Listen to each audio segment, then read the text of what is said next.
안녕하세요. SNU 서울병원 정형외과 전문의 무릎 전담팀 장작 원장입니다. 그렇다면 나도 로봇 수술을 받아도 될까요?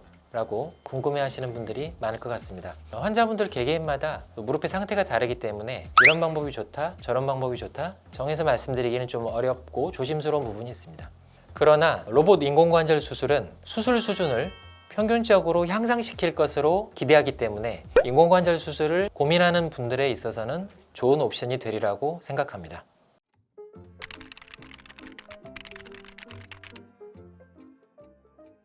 수술 전 계획입니다.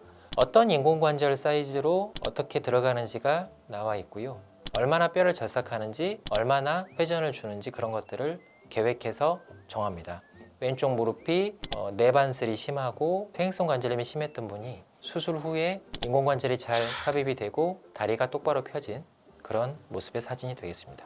다음은 뇌측의 부분 인공관절 치환술에 대한 수술 전 계획 사진입니다. 녹색으로 표시된 부분이 수술하기 전에 인공관절이 이런 식으로 삽입될 것을 예상하고 시뮬레이션을 하는 그런 사진이고요. 이렇게 계획을 세워서 뼈를 절삭하고 수술을 합니다.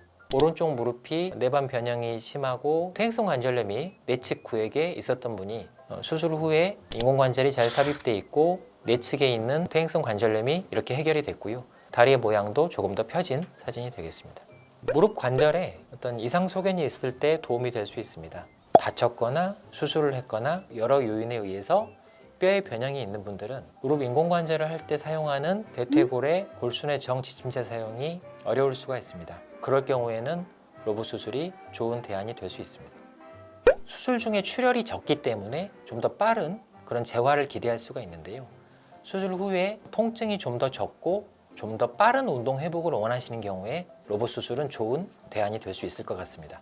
정확하고 정밀한 수술을 통해서 최적의 결과를 원하시는 분들에게 있어서 로봇 수술은 좋은 선택이 될 수 있을 것 같습니다. 로봇 수술이라는 어떤 새로운 방식을 통해서 수술 전에 좀 더 세밀하고 정확한 계획을 세울 수 있고 좀 더 안전하고 정확한 무릎 인공관절을 할 수 있게 만드는 로봇 수술이 적용되어서 무릎 의사로서 매우 기쁘게 생각합니다.